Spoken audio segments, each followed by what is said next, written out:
We released Titanic 20 years ago. It seems like a lifetime.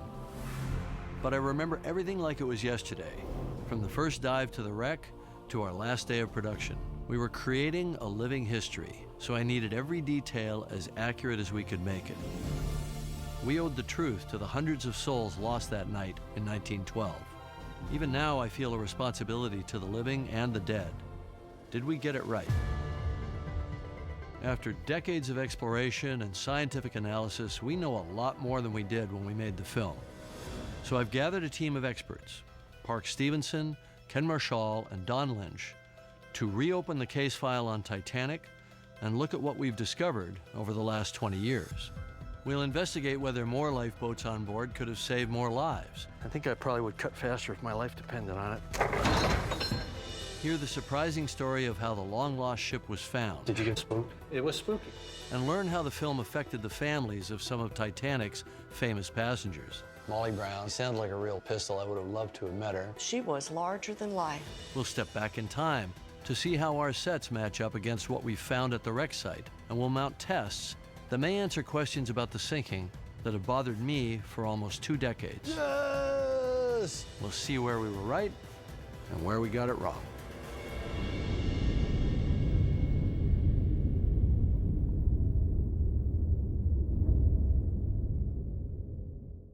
Background and action.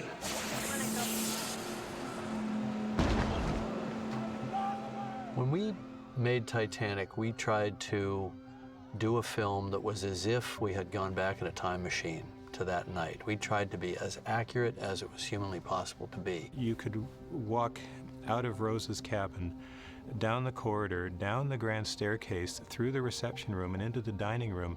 It was every photograph I had ever seen. It was perfect. And action. That feeling that you had, no longer was Titanic just a story in a book or a picture. You were there. James not only made this movie, he embraced the subject. And the success of the movie made it possible to deploy new technologies to explore the wreck in ways that had never been done before. Who would have thought that stuff would still be there? It's a dream come true for me. To me, it just opened the door to so many mysteries and unanswered questions. And then that snowballed into a real lasting interest in the forensic work, the kind of marine archaeology of the wreck site, and a lasting interest in the history of Titanic and the impact that it had on society. The wreck is the last surviving witness to the disaster. It still has stories to tell for anybody willing to pay attention and listen to what the wreck has to tell us. Are you ready to go back to Titanic? On April 14th, 1912, at 11:40 p.m., the RMS Titanic struck an iceberg during its maiden voyage from Southampton, England, to New York City. 2 hours and 40 minutes later, it sank to the bottom of the Atlantic Ocean. Of the more than 2,200 passengers and crew on board, just over 700 survived that night. The wreck remained lost at sea until 1985, when oceanographer Robert Ballard discovered it while on a secret mission for the U.S. Navy. His expedition changed the way we explore the deep, and it changed my life. Bob and I recently met at the Ronald Reagan Presidential Library to take a look at their exhibit on Titanic. This is the story I could never tell. Bob Ballard is one of the nation's top oceanographers, but of course what he's best known for is discovering the Titanic. And that's an amazing story because it turns out that that was just a cover story for a mission that he was doing for the U.S. Navy at the time. In the 1960s, the U.S. Navy lost 2 nuclear submarines, the Thresher and the Scorpion, under mysterious circumstances. In the 1980s, Dr. Robert Ballard was brought in to explore the wreck sites and find out if the Soviet Union had gotten there first.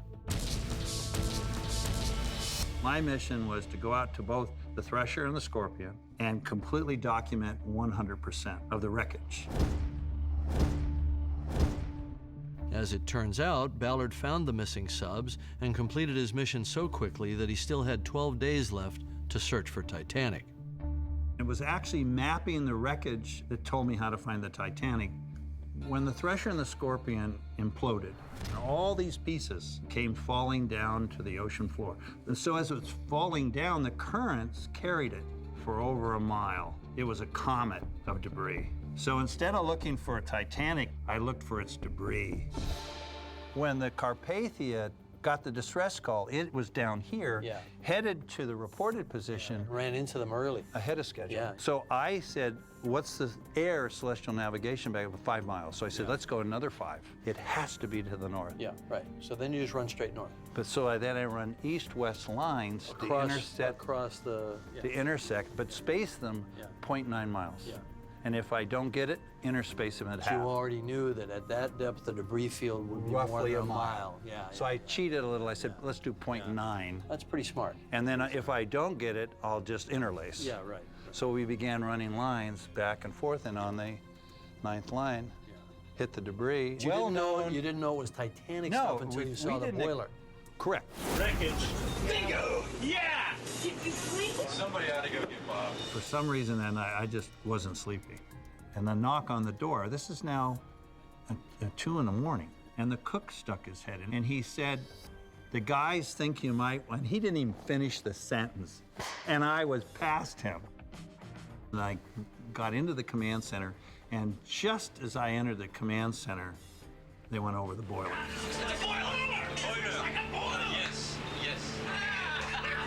I knew it wasn't any wreck, it was the Titanic. And it was like scoring the winning goal at the buzzer.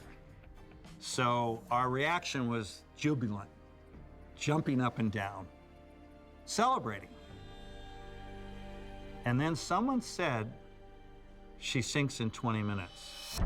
And that innocent comment was devastating, because what were we doing celebrating anything? We were embarrassed that we were dancing on someone's grave.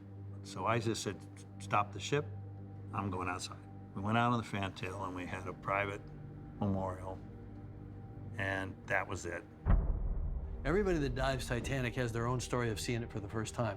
And probably the most frequently asked question to me is, what was it like seeing the wreck for the first time? I get asked, what was it like? And I always want to tell them the story they want to hear, which was there she was in, this beautiful, stately ruin coming out of the darkness. That's not what happened. No. It's Oh, like I a remember cliff. this was where we came in. We landed here. And It's a cliff. The wall of China. I mean, it's just a wall. And the first thing I recognized was the anti-fouling paint. Yeah, the red paint. It was still pink, and I said, too bad they didn't paint the whole ship with that stuff. And the bilge keel is sitting up on top of the sand. It was back right here. right there. Yeah. And then the pilot, he said, we got to go.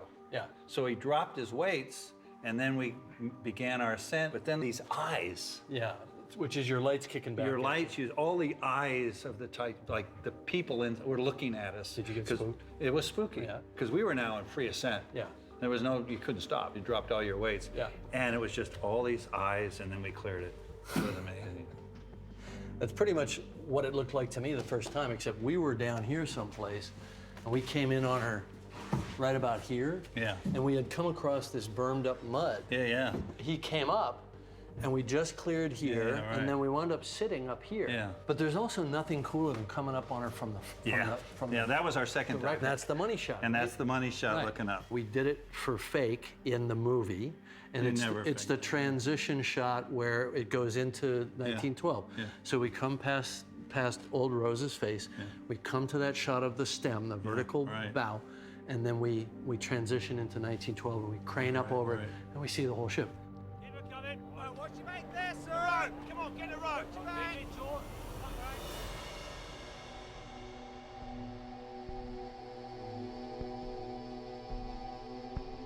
You won't find bodies at Titanic. You won't find skeletons. The bones actually dissolve into solution very rapidly at that depth. What anybody who's explored the wreck finds is pairs of shoes. It takes years for a skeleton to vanish, but the shoes, treated with tannic acid, they won't eat them. So all around the Titanic are the shoes.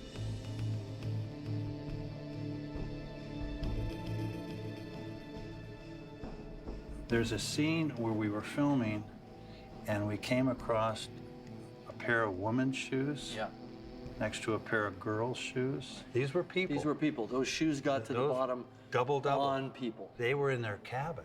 Yeah. Because the cabin was all around the destruction of it. And there was a hand mirror next to them. Yeah. And a comb. Yeah. And then a bone comb. So I could imagine her holding the mirror as her mother combed her hair and then put the bone comb Create a in. whole story. This is the human element. This is what people touched. It's what they lived with. Amazing.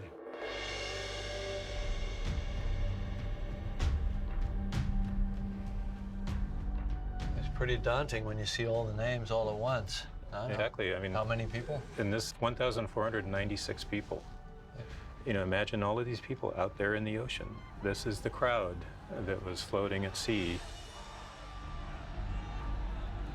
You know, you get so into the forensics of it, you know, and studying the wreck and the breakup of the wreck and discovering the artifacts and so on. You really lose sight of the human tragedy sometimes. I know that was an epiphany for me when I was there at the wreck the first time.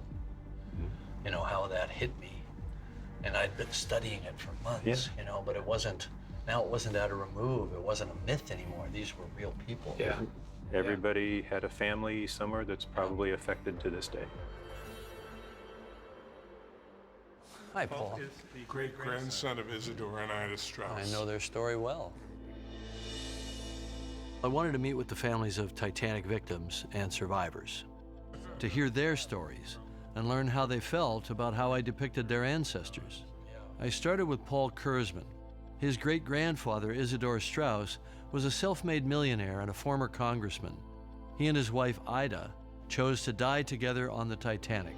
The story, as you know so well, is that she got into a lifeboat, women and children did, and expected her husband, Isidore, to follow. To come in, yeah. And he said, I will not enter a lifeboat until I see that all the women and children on board are in lifeboats. And she said, No!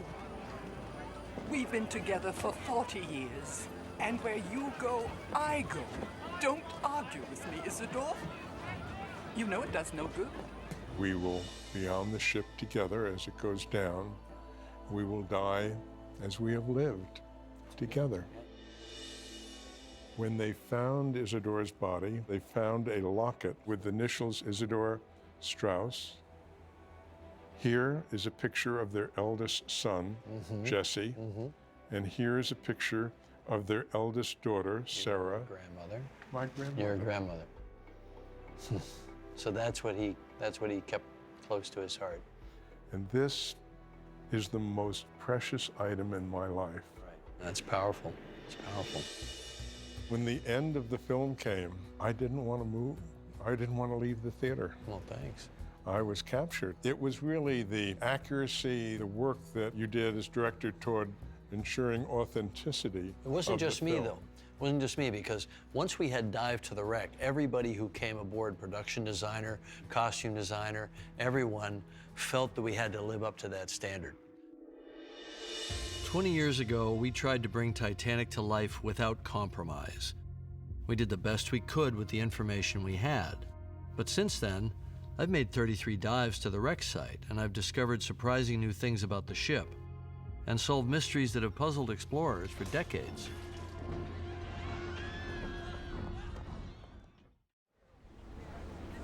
For the movie Titanic, we unearthed every known photograph, pored over architectural drawings, and built our ship rivet by rivet, making sure everything was in its rightful place, as was known back in 1996.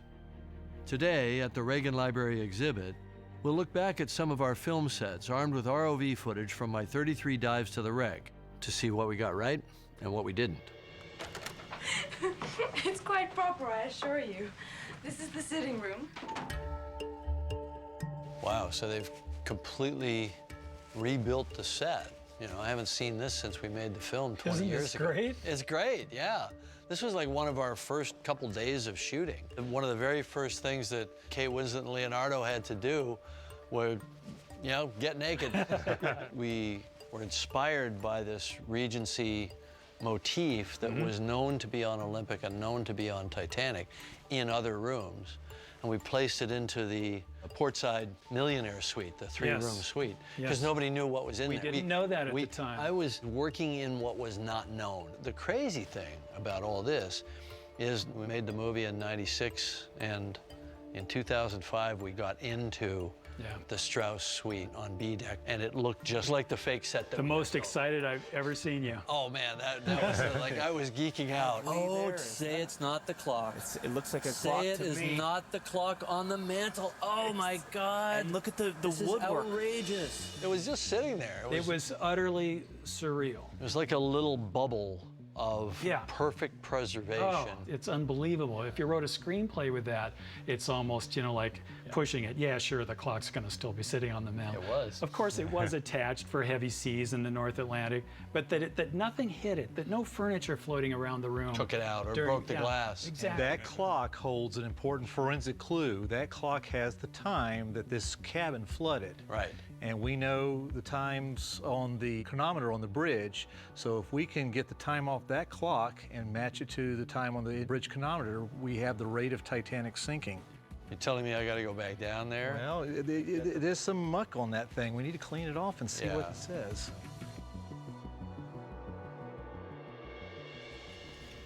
CQD?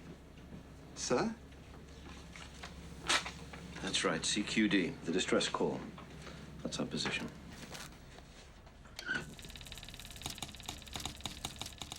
When we shot the film in '96, this was based on the best information we had. Right. There was one kind of funky double exposed picture of Titanic. And it showed kind of this area, as I recall. And this is You didn't not see any in of the that. photo. You didn't see any of that. We assumed it was there. Because the Olympic photos showed Yeah, it. so this was actually a pretty good reproduction of Olympic, and it turned out to be completely wrong for Titanic once we got in there with the ROV. So we kind of got this part right, and we got this part completely wrong, because this is all actually in a separate room, the silent room, right? The thing is, these guys were heroes.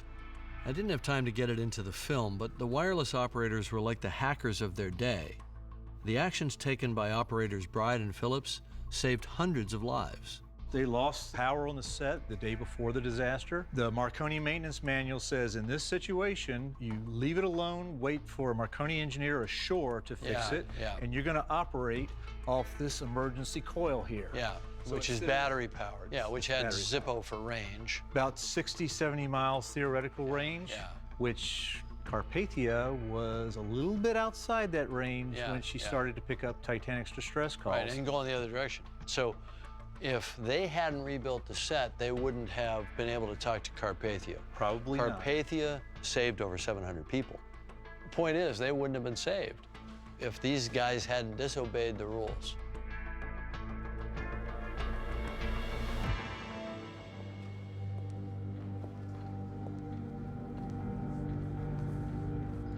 So you want to go to a real party?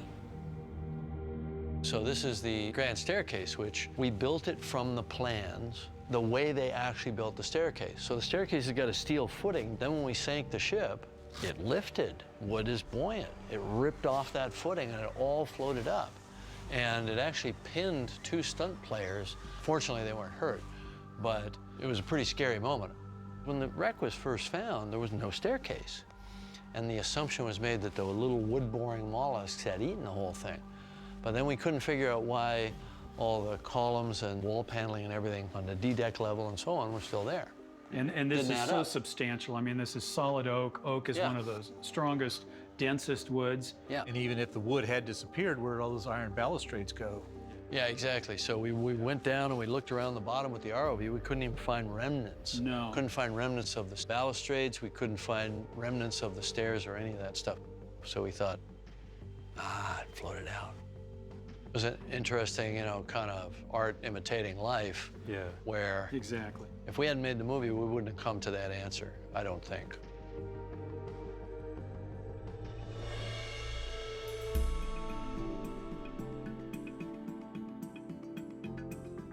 Wandering through the Titanic exhibit, it's hard not to feel haunted by the relics of the past. A deck chair, a gold pocket watch, a traveling coat. You feel the lost souls standing there beside you, and I felt that way making the movie as well. This is Jim Cameron. This is Pleasure to John meet you. Jacob. Hi. Her Very nice. grandparents were John Jacob Astor and Madeline Sure, of Astor. course, yeah. In the case of John Jacob Astor and Madeline, I mean, here was the richest man on the Titanic with his brand new wife and starting a new family and everything. Jackie had a strong personality, and I saw kind of a through line in that spark of life that I imagine J.J. Astor had. Thank you for joining us here. Your father, I believe, was in Madeline Astor's abdomen at that point. She was 5 months pregnant. His little wifey there, Madeline, is my age and in a delicate condition. See how she's trying to hide it? He seemed like a really interesting man. He's an absolutely fascinating man. He was more praised for dying as a hero rather than the life that he actually led, which was quite amazing. He had a curious mind. We shot a couple scenes around their story that got cut out of the movie. I was fascinated by the moment where he was cutting open the life preserver and seeing the cork and figuring out how the life preserver worked. But this is what Madeline wore. It looks tiny. Yeah, well, this life jacket kept her warm and maybe kept her alive. My father went to Halifax and he was offered that, and he said he just couldn't even talk about it. Couldn't even think about it. Too traumatic. They changed his life, and I think his mother was totally traumatized. Yeah. Do you, by any chance, know how my grandfather died? And if the lifeboat number 4 that my grandmother was in was close enough to have seen it? I don't think they would have seen it. Because he died with the funnel collapsing. It's thought because of the soot on his body.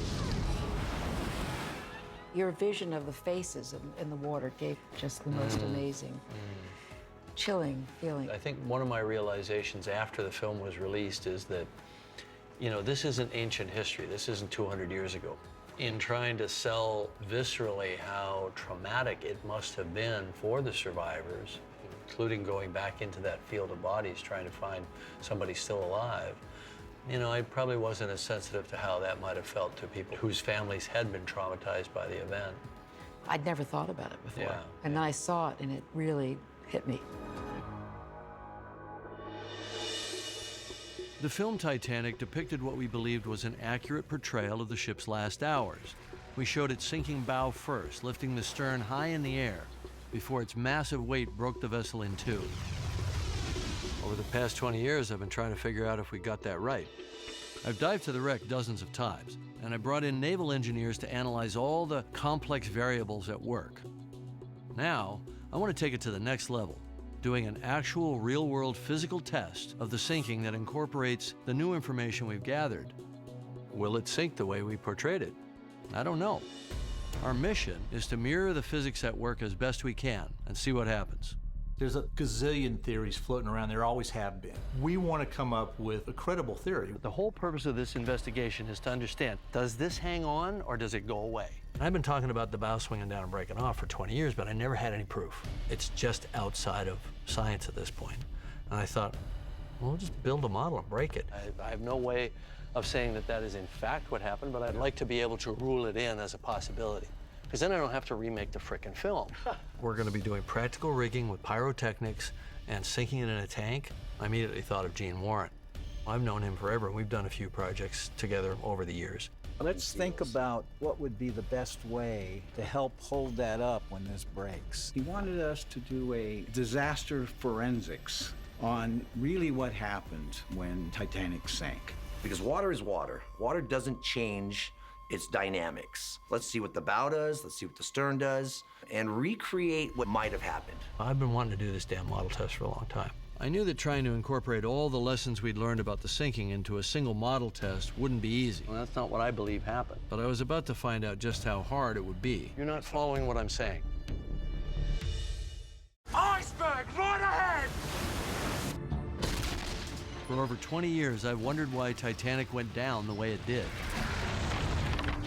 Movie, it breaks, and the stern falls back with a big wave, and then the bow pulls it down, and its stern stands up straight, and then the bow breaks off, sinks straight down, and that stern's sitting there, and it slowly goes down. It's a dramatic image, and as accurate as I could make it at the time. But I've never stopped trying to find out exactly what happened. Over the years, our little analysis team has used a wide variety of source material in order to try and put together the pieces of the puzzle that is the sinking of the Titanic. We know from the wreck exactly where the steel broke, right to the rivet. Jim's exploration of the bow section has fine-tuned our understanding of what was going on during the flooding and during the descent to the ocean floor. We got a mast that's knocked aft. All of the B-deck forward-facing windows broken, broken, broken. To me, that all adds up to a very strong longitudinal flow over the ship. We see a consistent pattern of the effects of an almost hurricane-like flow of water from the front of the ship toward the back of the ship. That can only be explained by the ship sinking vertically straight down. Big piece of the keel, 70 feet long, 2 big frames of the double bottom were found way out in the debris field. They had been ripped off the ship by what? Well, they'd been ripped off by the bow, separating.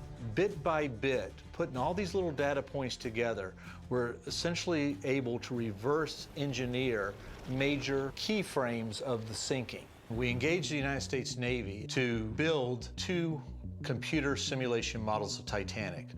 One showed us how the water progressed through the ship as it sank. The other measures the stresses in a hull. And what it told us was Titanic didn't need to rise 90 degrees out of the water. The model calculated approximately 23 degrees before the peak stresses were realized in the structure and she broke. But for a ship the size of Titanic to sink, there's an unlimited number of variables going on during the sinking. The computer simulation would bear some of that out, but too many variables to nail down exactly what would happen. So we got to try a different dimension, and that's where the physical model comes in. Hydrodynamically, it's got to be pretty close to what the ship was, I think. It's a one-off model. It's not 100% accurate in some of its fine details, but it was accurate in terms of the overall shape, which is all we really need for a hydrodynamic study. The biggest part was having this model float and then sink like we learned from all of our research gathering. It's a known length, right? 70 feet. Yes. 70 feet from the break point aft. here. We knew that the model was going to have to break, so we had to put in a mechanism that would allow it to break at the point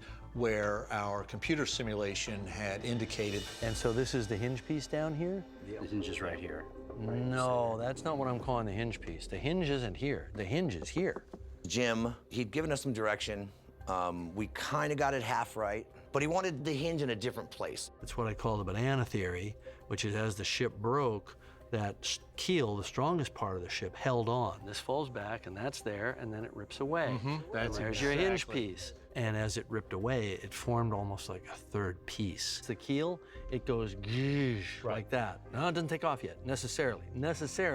That's what we want to understand. Right. It's a kind of a proof of concept. We can never prove what actually happened. We can only prove what might have happened. The hydrodynamic forces on this were enough to snap the mast aft, blow the wheelhouse off. Jim came in and looked at it, and what he did not see is the water flow that accounts for a lot of the damage that we've seen at the wreck. So he's directed some changes so that we can truly remove any latent buoyancy left in the bow. We didn't have all the interior walls and everything that would have slowed down the rate of flooding. So we used a combination of sponges and foam. Foam to provide buoyancy, sponges to provide a delaying factor in how quickly a space will fill up with water once flooding. It's all very catastrophic right in here and very fast, which is the equivalent of this, wicking the water in rapidly. Each successive run was basically a fine-tuning of the model to where we would see it perform the way that we knew it had to. Haven't we sunk this damn ship yet? Believe it or not, we're doing the banana peel. Okay, well, let's see what we got. That thing's buoyant, so that's no good. It needs to be negative. Then we came up with another problem. When the ship breaks, it loses buoyancy. Our buoyancy was foam. We couldn't just make it disappear when it broke, so we had to come up with a method to have the foam work its own way out of the hull to simulate the loss of buoyancy after the break.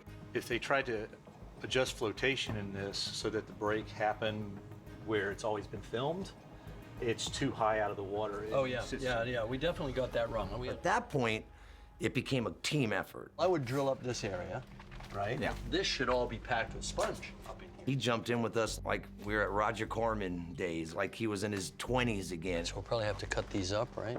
There we were, back rigging stuff together and doing tape and soldering and all the things that you do. That wasn't setting the Wayback Machine for 20 years ago on Titanic. That was setting it back to the early 80s for me. You've done this before. A few times. I'm blowing my share of up. I tried to figure out how to do it in a way that we fine-tune the breakup. By changing that timing, we could have the stern fall back more or fall back less, have the bow swing down more or swing down less. When we did our computer simulation, there was a moment where the stresses on the ship exceeded the strength of the material. And that's when it should have broken. And that happened when the ship tilted to 23 degrees. So when we sank the ship at 23 degrees, it seemed to do everything that was observed. We said it broke at 23 degrees, so we were actually breaking at around 25, 26 degrees, according to this crude test. But I mean, I think, you know, it's telling us something. We're homing in on this. And in fact, that was even increased when it broke.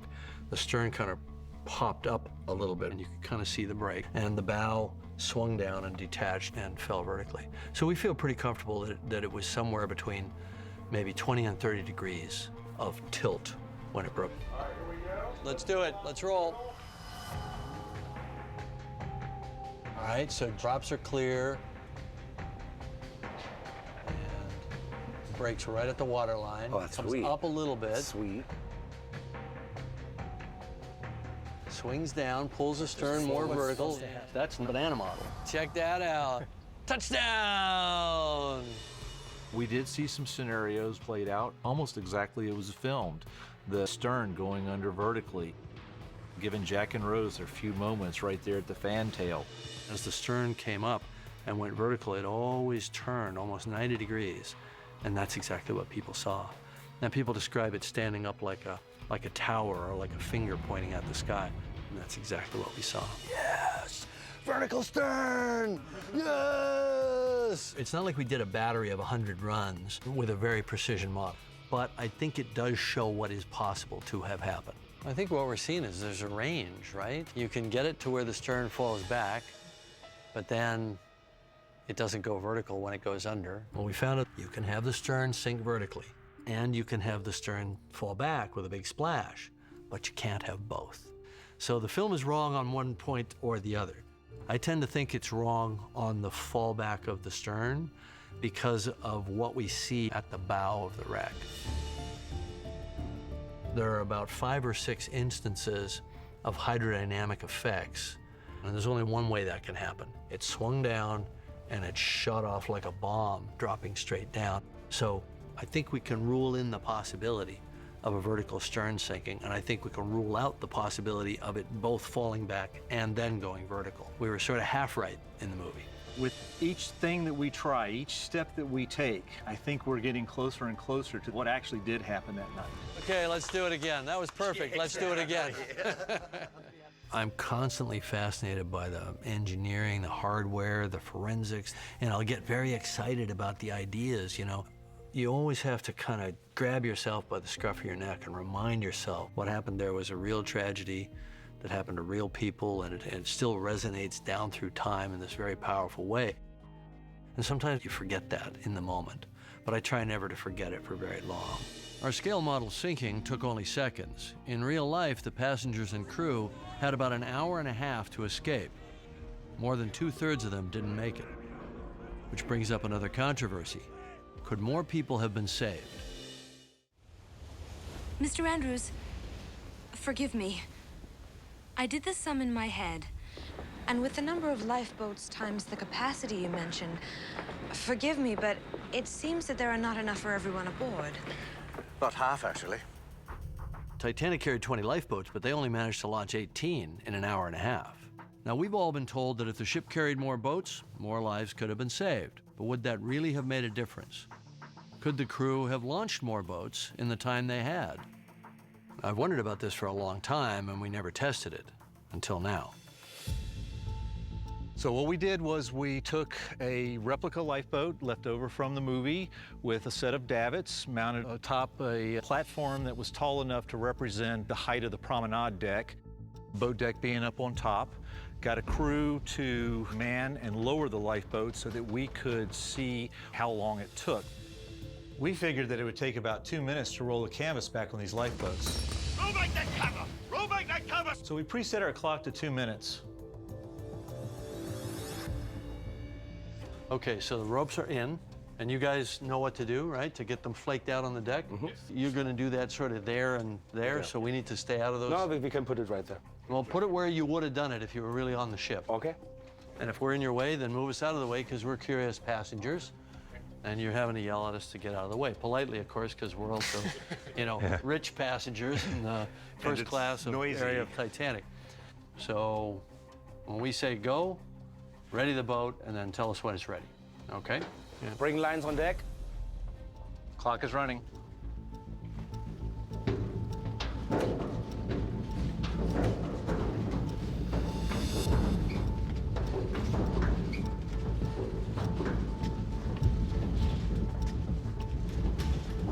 Remove cradle. Swing boat out. Yeah, you can see how geared down it is on that lead screw. It takes a lot of cranks to get that davit to move just a few feet. Keel cleared. Keep cranking. The other thing you notice was the voice commands by the officer coordinating the two sides. And in the beginning, with that steam going off, they're going to have trouble hearing. Somebody would have to yell back and forth, or somebody just have to see the other guys working and just imitate, because they couldn't hear anything.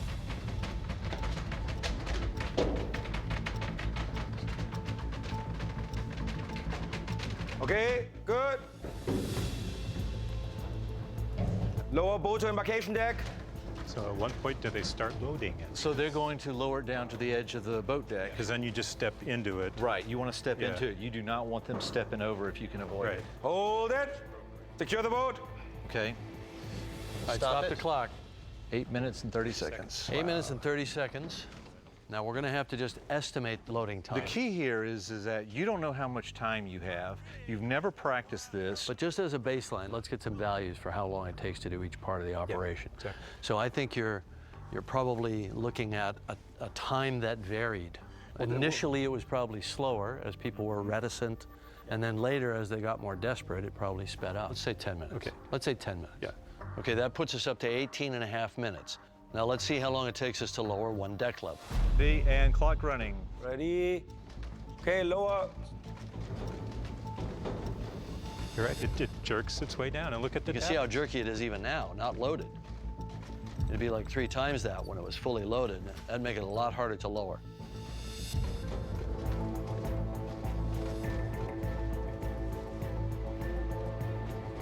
Okay, hold it. Okay, stopping the clock. So what was that? Just shy of 2 minutes. Just shy of 2 minutes. Okay, so that's 2 minutes to go 10 feet. It's another 50 feet to the water. So we have to add another 10 minutes. So that's 30 minutes, 30 seconds. And they were working simultaneously. They were loading passengers in while they were cranking out the next boat. Right. Then our times can telescope somewhat. When you start multiplying it out, it should have taken more like 2 hours. From the time the lifeboats were ordered, launched, you had about an hour and a half.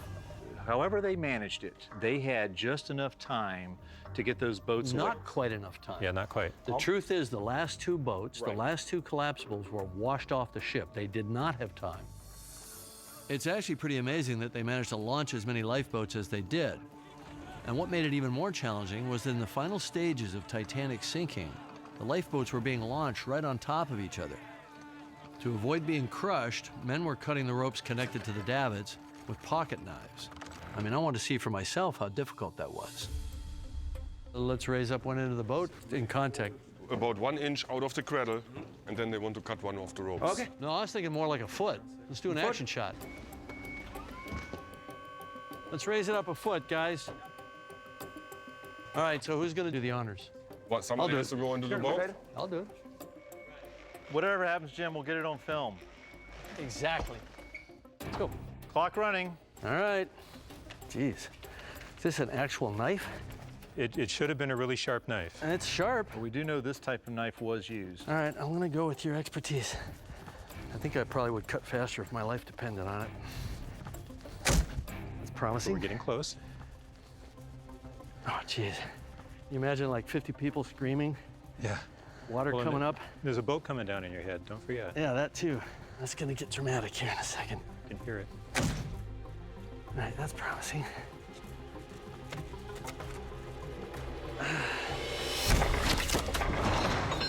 Beauty. And we're free. Yeah. So how long did that take? 140. I would say if my life depended on it, I could probably shave about 30 seconds off that. And you go for a ride. I think if you had more lifeboats on that ship, they would have just gotten in the way, and it might have cost hundreds of lives.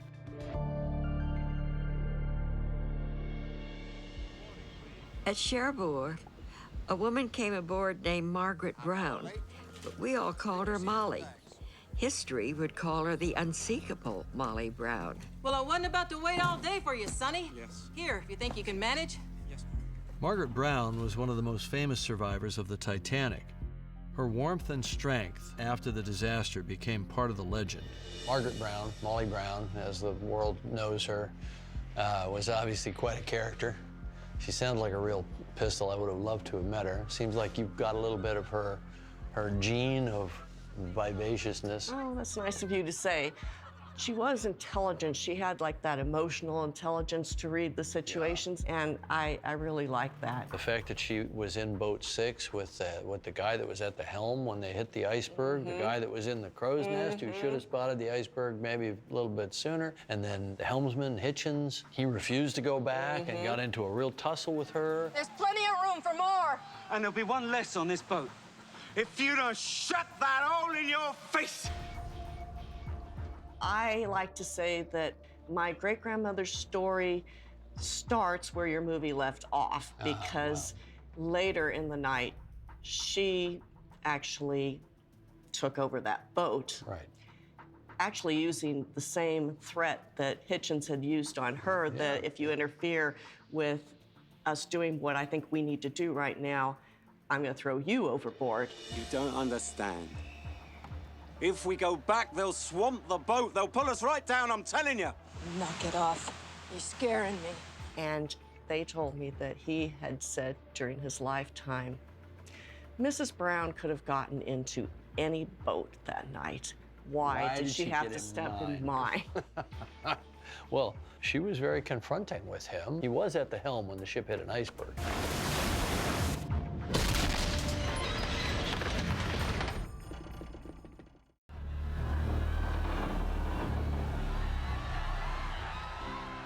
So now I've learned a little bit more about my ancestor, but is there anything that you would really like to have changed now that this much time has gone by, or based on reaction from the movie, or? Well, you know, it's interesting. I think that meeting people such as yourselves who are connected, whose families are connected to the event, really made me appreciate something that I don't think I quite realized when I was making the film. Yes, I knew it was history, but I wasn't as sensitive to the families, I don't think, the descendants, and how that story meant so much to them. And in the case of First Officer William McMaster Murdoch, I took the liberty of showing him shoot somebody and then shoot himself. He's a named character. He wasn't a generic officer. We don't know that he did that. But, you know, the storyteller in me says, oh, I start connecting the dots. He was on duty. He's carrying all this burden with him, made him an interesting character. But I was being a screenwriter. I wasn't thinking about being a historian. And I think I wasn't as sensitive about the fact that his family, his survivors, might feel offended by that. And they were. And, you know, I feel like I should have made him more of a generic character then it could have been any one of a number of people who were at that place at that time. What was that, Mr. Murdoch? An iceberg, sir. When we would go out on an expedition, we'd wait till 11:40 at night, which was the moment the ship hit the iceberg, right at that exact spot. And we'd go out onto the bow of the research ship, and we'd raise a glass in honor of the passengers and the crew of the RMS Titanic. And so I would just like to propose a toast to you, the descendants, and the representatives of that history. And thank you for sharing it with us. So, to your ancestors. These are people that have grown up with Titanic in their family, and it's kind of always looming over them, and it means something to them, and in some ways it's defined them. To an entire global community of Titanic enthusiasts and historians, these people are passing on the torch of what their family knows. To make me count. Jim Cameron's Titanic was beyond anybody's expectations. We knew when we were working on it, it was going to be epic. What a great setting for a love story. This fantastic shipwreck that has fascinated people for decades anyway, presented so vividly and so accurately. To go back there is to risk being pulled down into that icy water with them. So it's really a choice between your lives and their lives. James Cameron brought Titanic back to life, as I have tried to do through my entire life with my paintings. And you can't put enough value on that. I knew the old lady in her grave. That's the Titanic I knew. Jim showed me this beautiful young woman. We sailors tend to think of ships as women. He showed me that beautiful ship. I just loved it. That movie used Titanic as a stage to tell a teenage love story. It wasn't meant to be a historical narrative, but it created a passion in Jim to follow up that movie with actual expeditions to the actual wreck. And because of that continued interest that goes way beyond a feature film, we have made discoveries and learned things that have actually changed the history and our understanding of Titanic. I just really was fascinated by Titanic, the story, the archaeology of it, and just wanted to know more. What happened that night in terms of the final moments of the ship and the breakup, the way it sank. We will never know exactly what happened, but we can say what is possible to have happened. Titanic wasn't just a story. This was something real. This really happened to real people. And we need to honor those that died and their families. I think it's important for filmmakers to understand that responsibility and actually get it right.